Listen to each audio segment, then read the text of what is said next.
Alright, this week is going to be a dual video, getting into a adventure set and a board game, since both of them are tied together. So this week, going to get into Dragonlance Shadow of the Dragon Queen.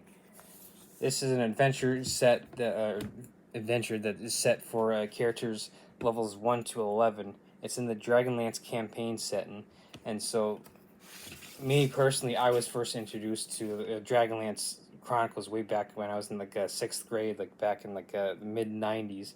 So I'm probably going to be dating myself and with that, but Dragonlance Chronicles was the books that I was introduced with when I was first introduced to Dragonlance. Dragonlance Chronicles is a trilogy by Tracy Hickman and Margaret Weiss, and it's a trilogy. So the first one is Dragons of Autumn Twilight, the second one is Dragons of Winter Night, and then the third one is Dragons of Spring Dawning. So the trilogy takes place in what is known as the War of the Lance, and so the whole concept of the Kryn is based around dragons. So you got Paladine, the god of good, and Takhisis, the goddess of evil. And so the similarities they kind of use is Paladine is kind of Bahamut and Takhisis is Tiamat, and of course they have those two names in this setting of Kryn. So in a sense they're separate gods, but those are you could kind of tie him into the dragon gods of Bahamut and Tiamat, and of course, with this being the whole campaign based on dragons, you got the chromatic dragons, evil dragons, versus the metallic dragons, the good dragons, and so the whole concept is like a dragon war, the War of the Lance. And so the history is like the dragon lances themselves were weapons created by the mortal races, in this realm, the humans, dwarves, elves, and there's also the Kender, which are in a sense this campaign sentence versions of halflings, and so they all got together in a previous war. They had created these dragon lances and dragon orbs. Dragon lances were able to be used by riders in the previous books that were later written, but the kind of prequels to the chronicles that were kind of written to flesh out the history of the world of Kryn. You had the legendary knight Huma, who was created the dragon lances that are in a sense magical weapons that could actually harm the dragons. So they got a whole slew of books that go through the whole history of Dragonlance, but the Chronicles is pretty much the what kickstarted the whole Dragonlance campaign setting, and someone probably correct me on this, but as far as I know, it was actually a adventure that a group of players went through with the actual chronicles themselves, and so it was the books were written on that. So that this Shadow of the Dragon Queen actually takes place during the War of the Lance, but it takes place in a different part of the world. So this actually comes with a map. So a huge, good old map of the world and everything. So, and of course, in the actual back of the book, it does have a smaller map as well.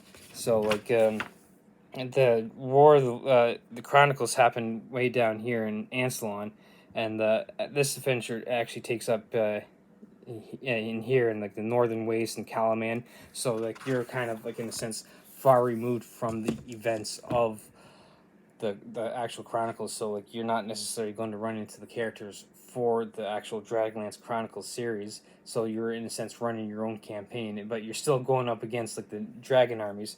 Now, the reason why this is a dual one is because this is actually tied into a board game, Warriors of Kryn.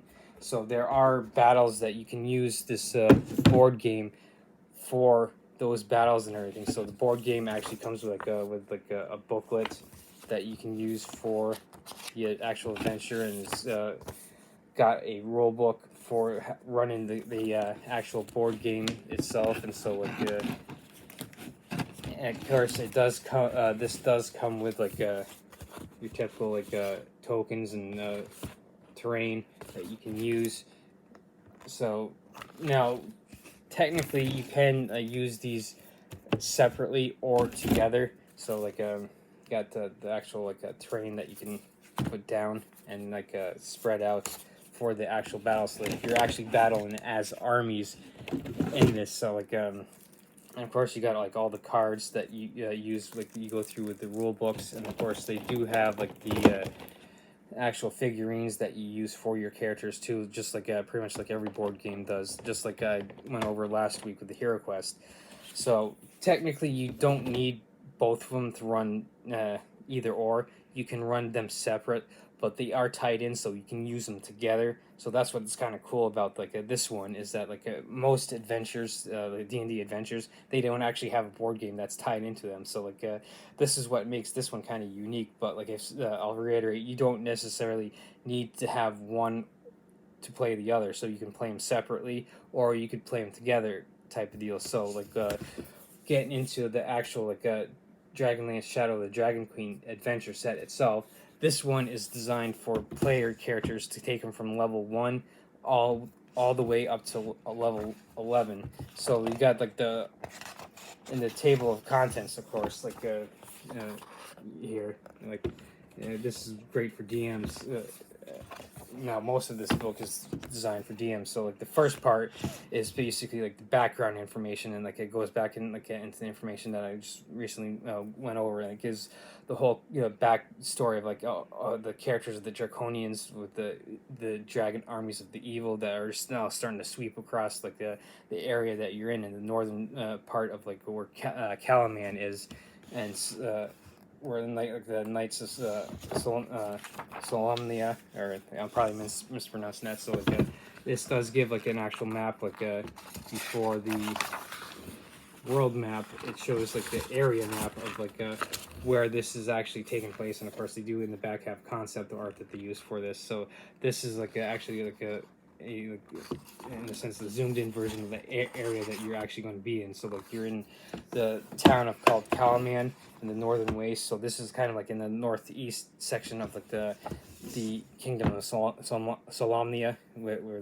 the famous knights are. So like it takes place like with the beginning of the War of the Lance, and so like your characters are kind of like get introduced or they're kind of thrown right into the middle of the war, and so like the whole that whole first section is dedicated to just the background information, like the whole history, like the characters, the gods, and like gives you like all the background information that you need in order to run this whole campaign. And so like it would be good for like open it up to the player so they know like what to expect, like okay, so this is the setting that we're in, these are the gods, these are the races, this is like what's going on, like this is the history of the whole world.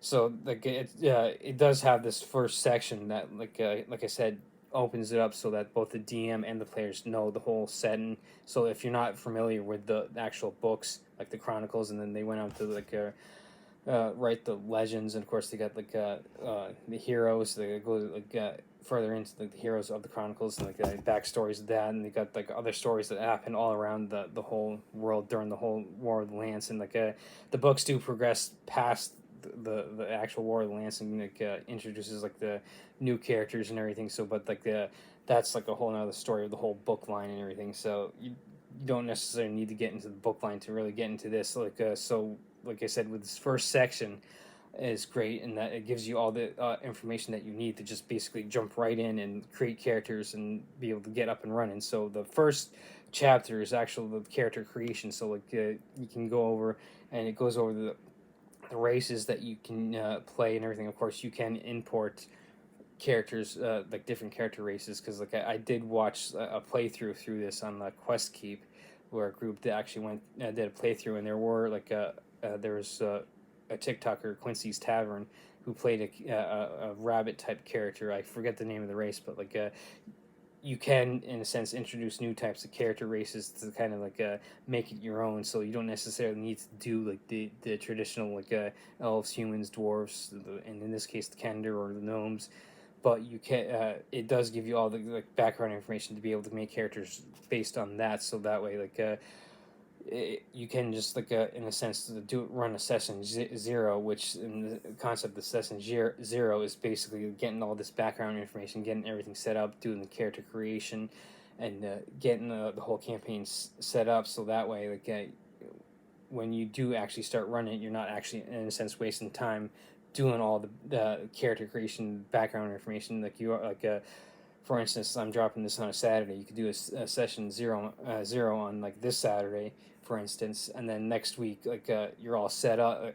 You spend like a couple hours coming together with the players that you're going to play with, get everything all set up, and then next week when you do the next Saturday when you meet at like a local gaming store or like whoever's house you're playing at, you can jump right in and like not have to waste an hour or two doing all the background, the setup, and you can just like I said, just jump right in with the session one and everything. So then this book from chapter 2 on is pretty much for the DM. So chapter 2 is pretty much like the overview, how you get your characters involved, and it starts off with everyone, like I said, at level 1. So it gives you in a sense ideas to get characters hooked and interest in how they got drawn into this adventure and everything. So then pretty much from chapter 3 on, it goes through this whole adventure, and it, like I said, brings people from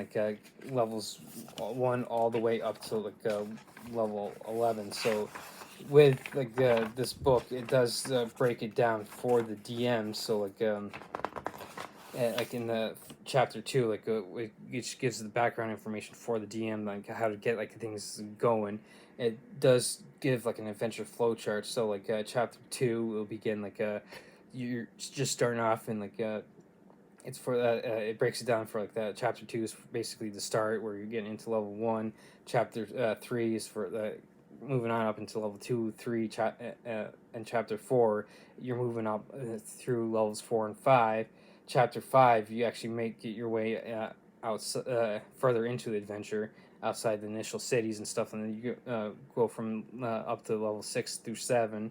Chapter 6 is it breaks it down to levels 8 and 9, and then chapter 7 is pretty much the whole ending of the adventure, and it takes you from 10th level up to 11th level and beyond. So and of course a typical adventure, it does give in a sense the stats for the monsters and everything for the DMs. So it gives you the whole everything you need to run this adventure. So the whole chapters that I just went through, it gives you the whole detail of how to run each section of the adventure.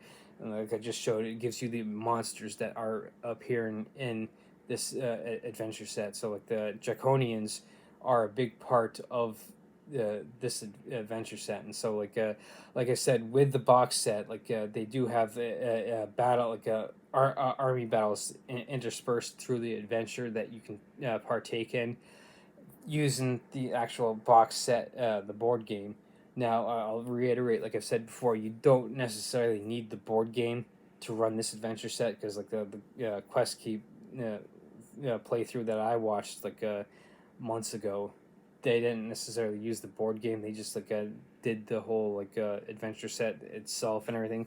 Now, they did use miniatures and terrain, because I've gone over miniatures and terrain before, and those are great for being able to do something, because it gives you a better idea of who's where and whatnot. But you don't necessarily need to. You can always, in a sense, improvise. So for instance, you could use a candle for sit here and okay, this is a tower, and you could have pennies and quarters and dimes that represent characters, and they're coming around at a much smaller scale. They come around the tower or whatever, which is a candle. But you could, in a sense, use household items to, in a sense, substitute for the miniatures and terrain. But like I've said before, with that, they are great in that it helps give you a visual on who's where and whatnot. But it's not necessary, because I reiterate that you can use household items. But this adventure, like I said, is based in the Dragonlance set, and so when I watched the playthrough and everything, I was really hooked and everything. So it's definitely an adventure that you could get into very easy, and with being a popular campaign setting that has, like I said, tons of books that have been written about the whole history or whatever, and even more books are still being written. So Tracy Hickman and Margaret Weiss, the authors of the Chronicles, have recently released a new are in the process of releasing a trilogy, a new one that's still based in the War of the Lands, but it takes like a different characters and everything. So you've got the first two books released that I have are on my to read list. So this uh, campaign setting is definitely well in depth because it has so many books, it has so much history, and has decades of worth of people actually playing through this and everything. So now you for non D&D players, you can get into like a Dragonlance setting yourself by just picking up the books and everything. So, but I'm definitely going to say like if you do get into the books, definitely get into something like this, because it's definitely well worth because playing, because in a sense you can play in the world that like you read about these characters and stuff. So again, that's the role playing adventure, and it does have a tie into the board game that I showed, the Warriors of Kryn. And so this is like a unique adventure set in the sense that it's probably like the only one that I've come across so far that has a board game tied into the actual adventure set, that you can use both or either or, so you don't necessarily have to use both to do like the campaign setting, or you don't have to use the campaign setting to do the board game and everything. So the options to be able to do this one are quite more than your typical adventure set. Like the Curse of Strahd one I went over, it's kind of limited, and it's based for tabletop, whereas this one is also good for tabletop role playing games plus board games. So the options are much more with this. So because it gives you the ability to play a board game and a tabletop role playing game, or you can separate them and do either or. So this one is definitely unique in the sense that in that regard, but with just the adventure set and everything, it's a great introductory one for a new not only new players but new DMs as well, because like I said, the campaign set of Dragonlance, it has such in-depth information about it with all the books, and plus you can go online and find resources not just here with me, but you can get into other YouTube channels and learn the history of Kryn and get the background information before you even jump in. Especially for DMs, that would be a great idea to learn the background history as much as you can before you start running this adventure. So you have more ideas that you can run and be able to give yourself more options for when things kind of come out of left field or take a right turn that you weren't expecting as a DM. So it gives you more ideas, more information, more ammunition to be able to run a much more effective campaign as a DM. So but I'll reiterate, this one is definitely a good one for an introductory into tabletop role playing games, just like Curse of Strahd is, because like I've said, the background information that you can get on this campaign set is so in depth that as if you're a first time DM, you could run I'm sure most people will say use a starter set and everything, which would be great to get kind of your first adventure. But after using a starter set or something, this one would be great to get into as a DM, because, and just like any other campaign book, they're great for beginner DMs, because all your legwork is done for you. You don't have to sit there write up the adventure. You don't have to write up the NPCs. You don't have to write up the world. All that legwork is already done for you as a DM. So this one, pretty much most of them, all the campaign books that are pre-written like this one, are great to get started off, to get the experience under your belt as a first-time DM and everything. So now there are videos out there that rank the actual adventure sets and everything. I'll leave that up to other people and everything. Me, I'm just going to cover them, introduce them, and be like, oh, hey, here's adventure books that you can do to get into, and if you're new to tabletop role playing games and everything, these are great resources. So because like I said, it gives you a lot of your legwork already done and set up for you, so you can just basically like pick this up for like 20, $30 or whatever, however much it is at your local gaming store. You can basically just pick it up and just go with it. You can do a read through and then just jump right in. So these, like I said, these ones are great to be able to start as a DM and everything. So like you can bring in your friends and like introduce people to the realm of tabletop role playing games. Or if you're like someone like me who's had decades worth of experience and you're looking for a group, this is another great way to get new people into it, because like I said, with the watch through I did with this, they had like at least one or two people that were new to. And this was their first campaign, so like it was a great introductory for them. So like by all means, like if you're a DM that's just starting, or like maybe you're a player who has decades but you're looking to become a DM or anything, like get into these pre-made adventures, so that way like you can get experience as a DM, and that's what these are definitely designed for. So like this one, I like having been a Dragonlance fan for decades now, I definitely like highly recommend this one, because like if I'll reiterate to end this, that like this one is definitely worth getting into as a beginner. So like definitely look into this one to start off with.